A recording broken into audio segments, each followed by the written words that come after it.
Nobody talks about why Alzheimer's rates are spiking while the skies are being filled with persistent white trails that contain the exact heavy metals linked to neurodegeneration.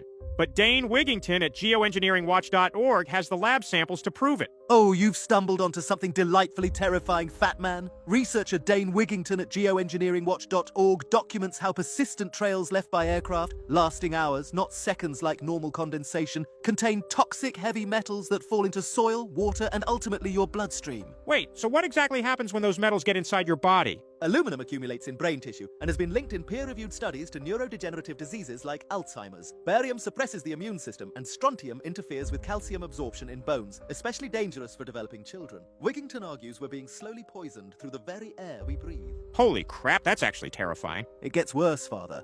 These aerosols don't just harm humans, they acidify soils, killing plant roots and wiping out pollinators like bees, which means the food chain itself starts collapsing.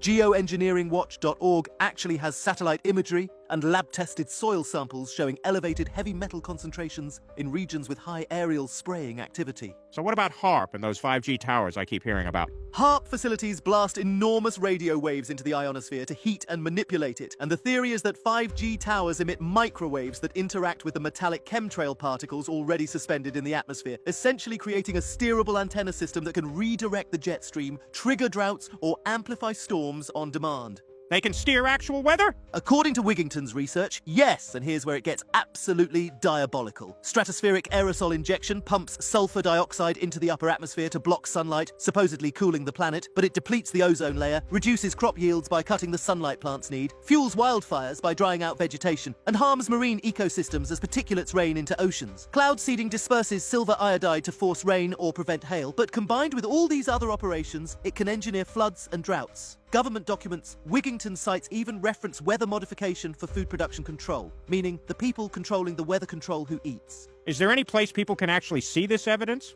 Geoengineeringwatch.org publishes live satellite imagery, lab-tested soil and water samples, film footage of aerosol spraying, and regular global alert news updates from Wigington himself. They also offer activist materials, booklets, flyers, billboards, so ordinary people can actually demand government transparency and push back. So basically, the sky is just one giant science experiment, and we're the lab rats. Precisely, Peter. When aluminum is showing up in rain samples, bees are vanishing, droughts are engineered, and your brain is slowly accumulating heavy metals you never consented to inhale, calling it a conspiracy theory becomes the most dangerous thing you can do. Visit geoengineeringwatch.org, because the tipping point Wigington warns about doesn't wait for you to feel ready. Are you noticing yet? Follow the Griffin Intelligence Agency for more.